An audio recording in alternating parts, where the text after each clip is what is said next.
Salut à tous, aujourd'hui jour de test et aujourd'hui c'est le HomeTom HT17 Pro. Donc mon partenaire Jérôme, Androphone, a testé le HomeTom HT17 normal. Moi j'ai eu l'occasion d'avoir le HT17 Pro, donc du coup je me suis procuré. On va voir si entre le modèle normal et le modèle Pro, les problèmes ont été réglés. Voilà, donc c'est un smartphone qui a été envoyé par la boutique TomTop, donc un de nos partenaires.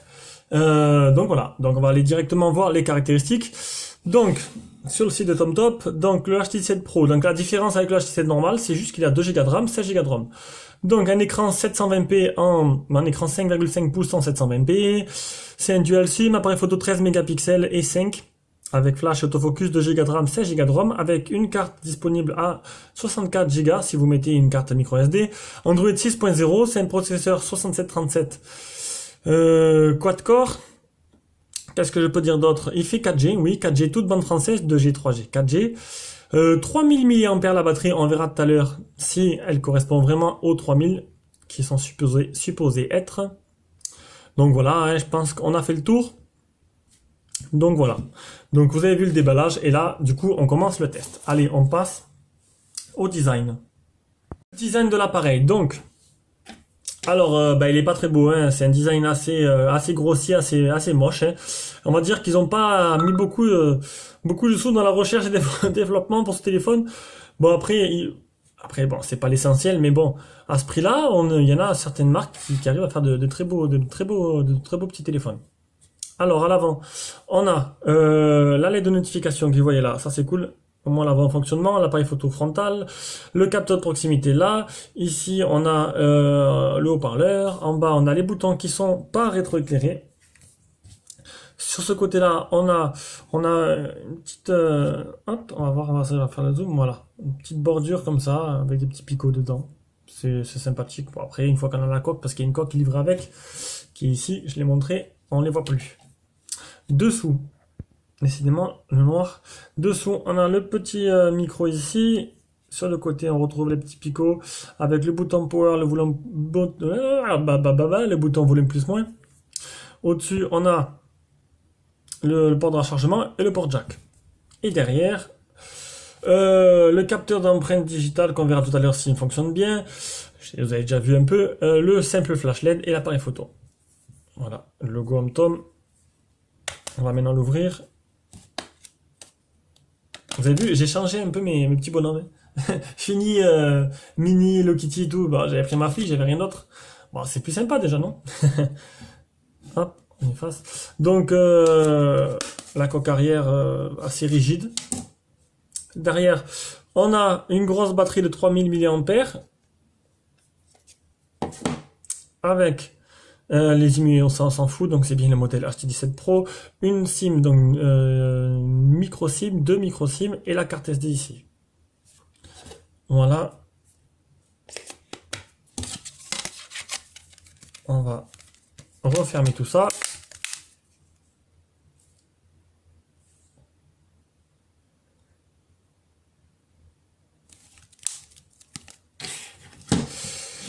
On va l'allumer le temps qu'on fasse. Alors, hop, j'ai fait tomber. Alors, on va faire le poids. Je filme avec le TV L2, hein, pas mal. C'est pas mon téléphone, c'est mon téléphone que je prends pour filmer, c'est tout. 165 grammes le poids, donc ça va, il est assez léger en prise en main. Non, mon téléphone est le Ulefone Futur, donc très décrié, mais honnêtement, je peux plus m'en passer. C'est voilà, l'Ulefone Futur, c'est un petit joyau. L'écran magnifique, moi ça me plaît, j'adore. 77,7. J'ai vu que le Vernet Mars a repris exactement les mêmes traits que l'Ulefone Futur, donc je sais pas ce que ça va donner. On verra bien. 152,7, mais je le prendrai pas parce que j'ai pas envie de mettre 180 € dedans. Après, si je le vends, je perds des sous. 9,1. Voilà pour hop, les dimensions. Qu'est-ce qui nous manque? Donc, j'ai presque tout fait. L'OTG. Hop, on déverrouille avec le capteur. Non, ça n'a pas marché pour la première fois. On va tester et voir s'il fait OTG.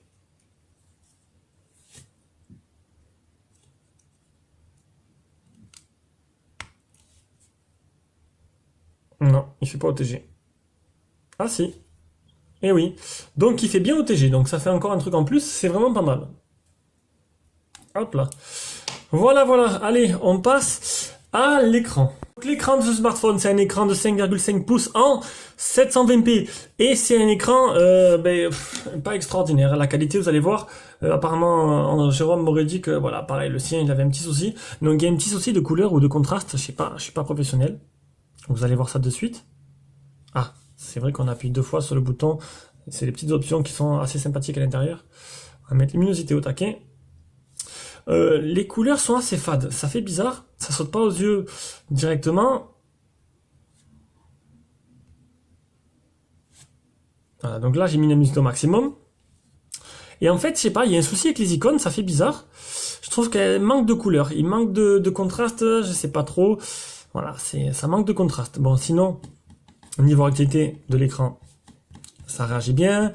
Au niveau des messages, hop, bien sûr, j'ai oublié d'effacer tous mes messages. Supprimer tout. Voilà. Au niveau des messages, on va baisser la luminosité parce que du coup, le TV va me faire tout noir. Donc, salut, je teste le top. Donc, pas de souci, j'ai pas eu de problème, ça marche extrêmement bien, ça réagit bien, le tactile est bien réactif. Contrairement au dernier téléphone que j'ai testé, le tactile était vraiment impinable. Gorilla Glass, non. Film sur l'écran, oui. On peut le voir, hop, on va faire un petit autofocus, voilà, on le voit très bien là. Le Miravision. Le Miravision, affichage, Miravision. Donc c'est les effets de couleur, hein, plus ou moins foncés. Vous voyez, je sais pas, il manque du contraste. Il y a un flagrant manque de contraste dans ce téléphone, c'est un truc de fou. Je sais pas, c'est fade. Il n'y a pas de couleur en fait. Regardez, normalement, l'icône Messenger, elle est pas bien bleu en fait. Il manque de couleur, même l'icône à côté d'Ilapse. Ça indique qu'il y a un voile, ça fait quelque chose. C'est bizarre. Moi, ça me plaît pas. Je trouve pas l'écran extraordinaire. Donc le film, on va faire l'appel Display Tester maintenant. On va voir si on arrive à voir ça un peu mieux sur l'application.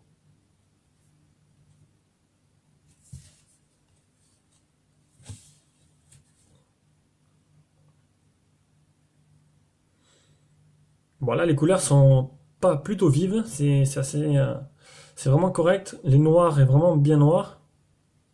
Le jaune aussi.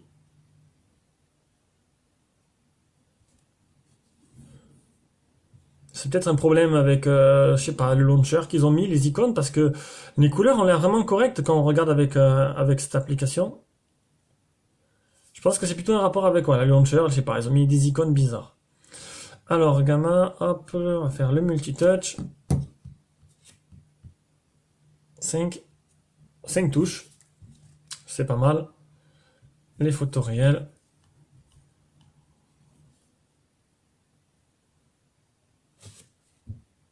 On va faire un petit autofocus, voilà, histoire que vous voyez un peu mieux la qualité de l'image. Oh, c'est pas mal du tout. Faudrait essayer de changer le launcher. Voilà, je l'ai pas fait. Faudrait peut-être essayer de changer le launcher. C'est peut-être des icônes qui, voilà, c'est pas. C'est vraiment bizarre. Je trouvais ça pas très contrasté. Je vais pas contraster. Mais bon, sinon l'écran est plutôt bon. Plutôt bon, bah, mis à part ce petit problème qui m'a un peu choqué au début. Bon, après, je sais pas. Ça avait l'air plutôt bon dans les photos. Donc du coup, ça vient peut-être tout simplement du launcher et de la surcouche de HomeTom. Donc voilà pour l'écran, donc voilà, c'est correct. Mais voilà, mais je vais pas me répéter, je l'ai assez dit. Voilà, voilà. Allez, on passe au logiciel. Logiciel, donc comme je l'ai dit, une petite surcouche assez sympa. Donc c'est tout simplement Google Now qui a été un peu retravaillé avec des icônes un peu à leur sauce. Qu'est-ce qu'ils ont mis de spécial dedans? Alors est-ce qu'il y a des applications qui ont été installées en plus? Email, File Explorer, Torch, Radio FM, Xender, c'est pour transfert de fichiers. Ils ont mis un truc de, voilà, d'économie d'énergie. Ils ont rajouté ça. Et rien de spécial. On va aller voir directement. Donc c'est Android 6. Niveau logiciel, on va le montrer de suite. Android 6, on va voir s'il y a des mises à jour. J'en ai pas eu encore. Hein. Le téléphone, il vient de sortir. Non, mon appareil est à jour. Alors, ils ont rajouté pas mal de choses sympas. Alors, on va commencer par accessibilité Smart Touch. Ça, je sais pas ce que c'est. Voilà, ça rajoute, hop, ça on peut faire de petits menus, un menu raccourci comme certains ont sur iPhone. Hop, on va le désactiver. Après, geste wake up. Donc les gestures, donc c'est pour réveiller le téléphone. Donc j'ai activé que le double tap. On va essayer de suite.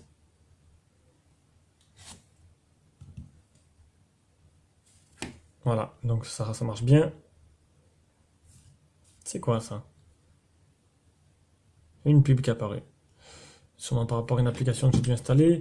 Après, System Motion. Alors, 3 points pour faire, 3 doigts pour faire le screenshot. 3 points pour entrer dans la caméra. 2 points pour ajuster le volume. Et double tap pour le loquer. Donc, on va essayer.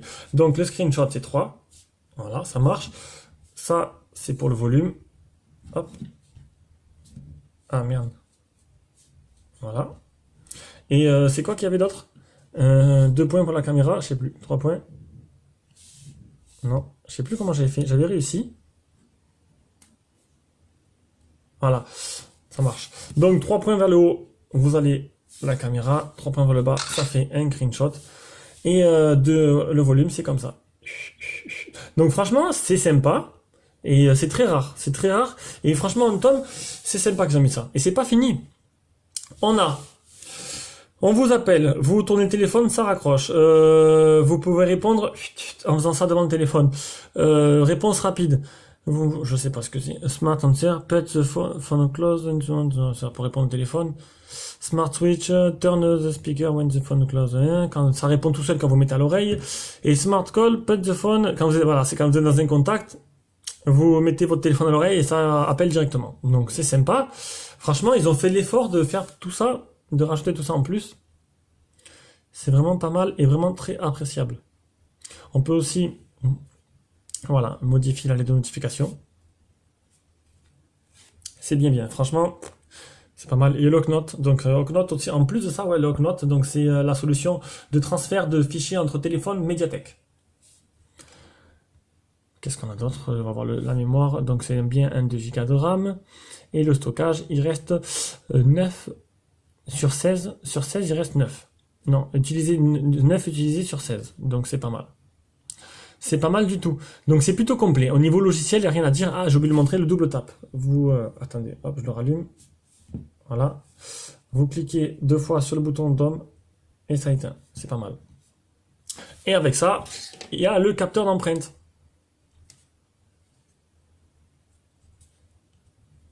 Qui, hop, je vais enlever mon doigt du power, il y en a qui vont dire encore que je fais exprès.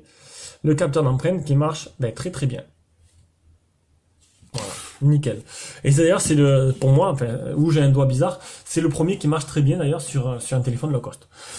Voilà, donc niveau logiciel, c'est complet et c'est vraiment excellent. Là-dessus, il n'y a pas de problème, ils ont fait vraiment un gros effort. Allez, on passe à la partie performance. Partie performance, on va commencer par, allez, capture d'écran, ça va être rapide. Le Antutu, il est où le Antutu? 25 920. C'est au-dessus, c'est pas mal, c'est vraiment pas mal. C'est dans la moyenne de ce processeur. Après, le score PC Mark 2953. L'Epic Citadel 23,2, c'est pas énorme. On va voir dans les jeux, j'espère que ça ne posera pas de problème. On m'a dit parce que c'était un ultra high quality, c'est pour ça que c'était 23. Ce sera un high quality, ce serait plus. Voilà ce qu'on m'avait répondu dans un commentaire. Et voilà. Et donc maintenant, on va passer au jeu. Donc je vais commencer par Rayman, comme d'habitude. Normalement, si tout va bien, j'ai déjà téléchargé les données en arrière-plan. Ça évitera au téléphone de laguer. Allez, puis sur pause et on revient dès que ça commence. Allez, c'est parti. Donc, malheureusement, voilà, ça, ce que je craignais, ça télécharge encore. Bon, de toute façon, il a 2 Go de RAM, donc si ça télécharge, que ça rame, c'est qu'il y a vraiment un souci.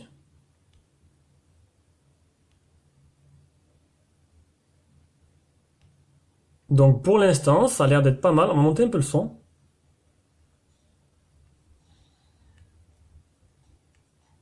Ouh, il est très faiblard le son, hein.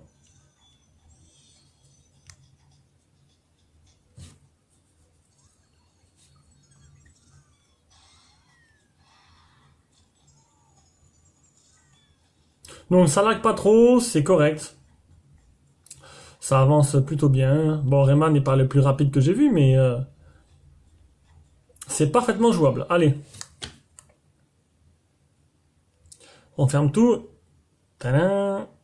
Tac, c'est bon. Et on va lancer D-Trigger 2. Allez. Bon, il devrait pas avoir de souci avec D-Trigger 2. Généralement, ce jeu, il n'y a qu'une fois il a mal tourné, mais c'est rare. Hein. Donc, en ayant performance élevée, donc ça c'est très bien. Le GPU fait bien son travail. Hop là, c'est un peu flou là tout ça. Oh. Voilà.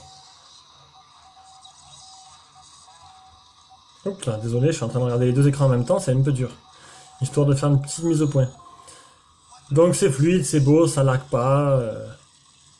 En plus il tourne en performance maximale.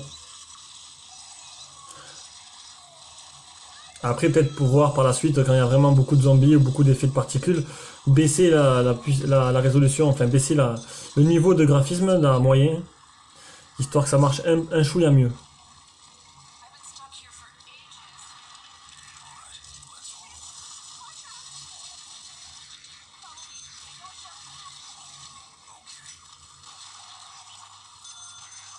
Et voilà.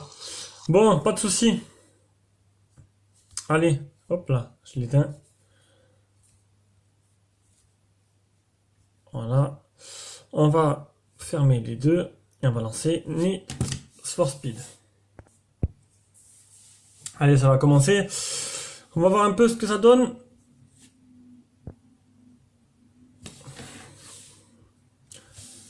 Donc comme vous avez vu, maintenant on est 3 sur la chaîne. Donc du coup je vais un peu ralentir un peu moi-même les vidéos. On va se partager un peu le travail. On est 3 sur la chaîne, 1 sur le blog. Donc c'est bon, je pense que la team est au complet. Je pensais pas qu'au bout de 8 mois, j'allais déjà avoir une belle équipe comme ça. Parce qu'en plus d'avoir 3 personnes, 3 amis pour... enfin 2 pour les vidéos, un qui fait les blogs.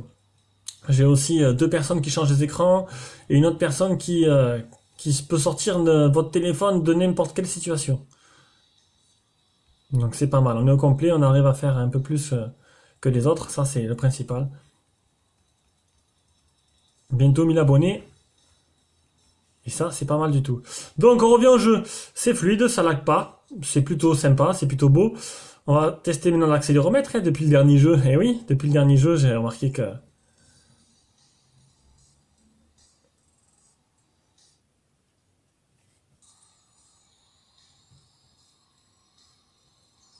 Donc pas de souci, hein. Voilà, pas de souci sur les jeux. Donc la partie performance, eh ben, c'est que du bonheur.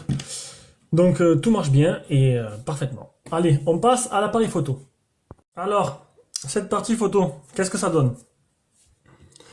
Déjà le logiciel, donc c'est banal, voilà, c'est ce que j'aime pas. Aucun effort de fait, ça c'est vraiment dommage. 13 mégapixels en 4 tiers. Et voilà, qualité vidéo élevée, donc on va prendre quelques photos. Ce bruit, il est vraiment stressant, c'est hallucinant. Et comme vous allez voir, eh ben, le petit problème d'écran se confirme. Hein. On va enlever le flash. Hein. Hop. Ça te détruit les tympans, c'est un truc de fou. Donc, voyons voir. Donc, vous avez vu, c'est pas beau, hein. C'est vraiment pas beau. C'est encore moins beau quand on... Vous avez vu comme... Il y a un problème de... la luminosité, elle est vraiment... C'est un truc de fou, quoi. Il y a un gros problème dans l'écran du téléphone.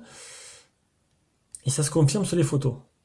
Ça détruit toutes les photos, hein, tout simplement. Celle-là, elle est un peu mieux. Vous allez voir, j'ai fait des photos un peu extérieures. De nuit, le flash fait très bien son travail, vous avez vu? Regardez. Franchement, là, on peut rien dire. Hein. Le flash est peut-être simple, mais honnêtement, il fait très bien son travail. Ça éclaire vraiment bien la pièce. J'ai pris des photos extérieures et regardez-moi ça. Regardez comme l'image est brillante. C'est vraiment bizarre. C'est pas possible. C'est brillant, ça. Je pense, pour moi, ça vient de l'écran, hein. Vous allez voir sur les... Et c'est encore plus flag sur la vidéo, regardez. Vous avez vu en haut de la vidéo? C'est tout blanc. On va remettre, regardez. De toute façon, je vais vous mettre les vidéos, les photos, les vidéos de suite. Donc voilà, il y a un souci avec cet écran-là. Donc voilà, donc de suite, je vous mets les échantillons que j'ai pris. Difficile de juger, vous allez voir en fait, vous allez mieux les juger maintenant parce que ça va être transféré depuis la mémoire. Ça sera pas pareil parce que là, je pense qu'il y a un petit souci avec cet écran-là, à moins que ce soit l'appareil photo qui est vraiment pourri, mais bon, on verra bien. Allez, on passe au GPS.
Donc le GPS, c'est pas compliqué, il marche pas. Donc au moins, donc j'ai fait une petite capture d'écran.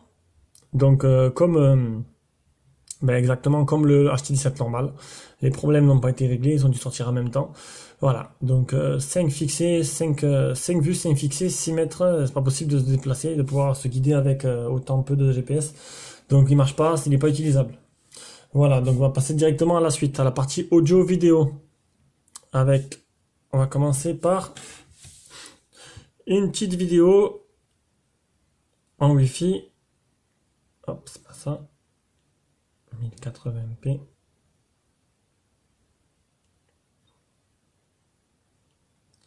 Les mignons.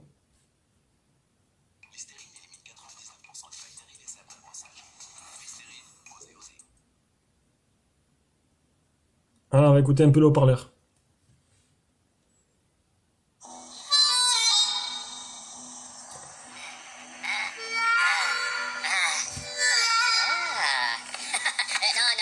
Kevin, mets les doigts, fais ça.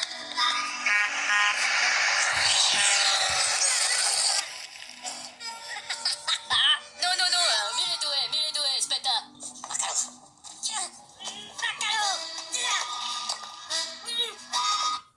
Bon.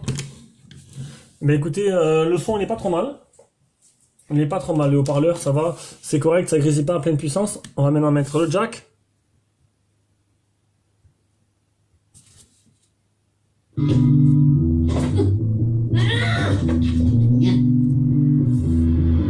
Le jack, c'est bon. Le Bluetooth. On active le Bluetooth. Voilà.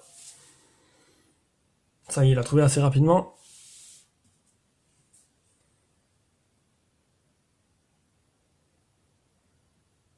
Ça y est, c'est connecté. On va voir un peu si le Bluetooth marche correctement.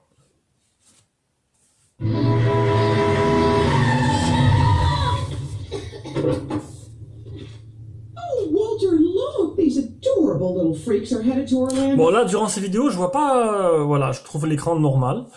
Donc je sais plus quoi dire, je sais plus, voilà, c'est bizarre. Est-ce que c'est l'appareil photo qui pourrit et qui a un problème? Est-ce que c'est l'écran qui est un peu fade? Non, je saurais pas vous dire. Pour là, les vidéos, ça m'a l'air correct. Donc le son Bluetooth marche. Donc il me manque plus que la qualité des communications qui est pas mal. Donc sur une échelle de 1 à 10, un 7. Voilà. bonne qualité de communication, on entend bien, on vous entend bien, c'est le principal. Allez, on enchaîne directement, on coupe plus. On passe au réseau, le Wi-Fi, hop, 2 barres sur 4, c'est pas exceptionnel, j'ai déjà eu 3, même 4. Donc la 4G, 4G, 2G, 3G, 4G, toute bande. Ça, c'est bien, 100% compatible France. On passe maintenant à l'autonomie. Alors, l'autonomie, bien sûr, j'ai oublié de faire un truc, comme d'hab. Pareil. Donc, l'autonomie est assez complète. Je suis assez fier de moi, je trouve que mes tests d'autonomie sont complets quand même. Donc, le PC Mark, au niveau autonomie, 6h09, c'est pas mal du tout. Franchement, c'est pas mal du tout. Je rappelle qu'elle est donnée pour 3000 mAh. L'ampérage, donc 810, ça c'est la capacité que accepte la batterie en rechargement. Donc plus c'est élevé, plus ça recharge vite le téléphone. Si vous regardez un peu mes tests, un téléphone qui n'a pas la charge rapide tourne environ à 800, donc 790 la plupart du temps. La capacité réelle de la batterie, elle est là. Tadam, voilà, 2624. Donc c'est pas 3000. Voilà, c'est rare, hein. Honnêtement, à part les grosses marques, c'est rare, et encore Xiaomi, le Mi 5, ils ont dit 3100, j'ai eu 2850. Donc voilà, c'est rare que la capacité réelle corresponde à ce que dit le constructeur. Donc 2850. Mais bon, vous allez voir, parce que j'ai fait... Voilà. Voilà, j'ai utilisé, débranché le téléphone, il était 7h30 du matin, 7h20 du matin. Et il était exactement... c'était quelle heure? Il était presque minuit, 11h30, il me restait 21%. Donc c'est plutôt pas mal, hein. C'est vraiment pas mal du tout. Encore, on va voir. Bon, elle est pas assez, voilà, on va dire qu'il y a un petit problème de, j'étais à 35%, bam, je tombais à 20%. Vous pouvez le voir d'un coup là. Les grosses chutes d'un coup, bam, non, vous allez voir, les grosses chutes, c'est que la batterie manque un peu de calibrage. Bon, ça, c'est pas très grave, hein. 7h30 jusqu'à presque minuit, 21%, c'est vraiment bien. Ça dure largement la journée, on va dire, hein. Allez. Donc voilà pour l'autonomie. Allez, on passe à la conclusion de ce téléphone. Alors on reprend point par point. Alors, pour ceux-là qui regardent que la conclusion, le design, banal, pas très beau. L'écran fade, un peu fade. Il est pas dégueulasse, mais il y a un truc qui me chagrine. Je sais pas, les couleurs dans les icônes, je trouve ça bizarre quand même. Je sais pas d'où ça vient, je sais pas, c'est bizarre. Mais sinon, je sais pas si c'est l'écran ou si c'est la surcouche qui a été mise dessus, je sais pas. Niveau logiciel, le top. Le plus complet que j'ai eu à ce prix-là. Honnêtement, le top. Performance, nickel. L'appareil photo, l'appareil photo, il brûle toutes les photos. Donc, je sais, il y a trop de lumière et on voit plus rien. Donc, pourri l'appareil photo. Le GPS, il marche pas. Donc ça, c'est dommage. L'audio vidéo, c'est bon. Le réseau, c'est bon. L'autonomie, c'est très bon. Donc voilà, maintenant, à vous de voir ce que vous faites. Si vous voulez le prendre ou pas, c'est vous qui voyez, suivant votre utilisation. Voilà, j'espère que ce test vous a plu. J'en ai reçu pas mal, donc pas mal de vidéos vont suivre. Je prends plus mon temps maintenant, parce que je suis moins pressé, on est plusieurs, donc j'ai le temps de prendre mon temps. Un petit pouce bleu, partagez-la, montrez à vos amis, il n'y a pas de problème. Et continuez à nous suivre et à monter en abonnés. On est bientôt à 1000, c'est vraiment pas mal pour un début. Allez, bisous à tous, et à la prochaine test.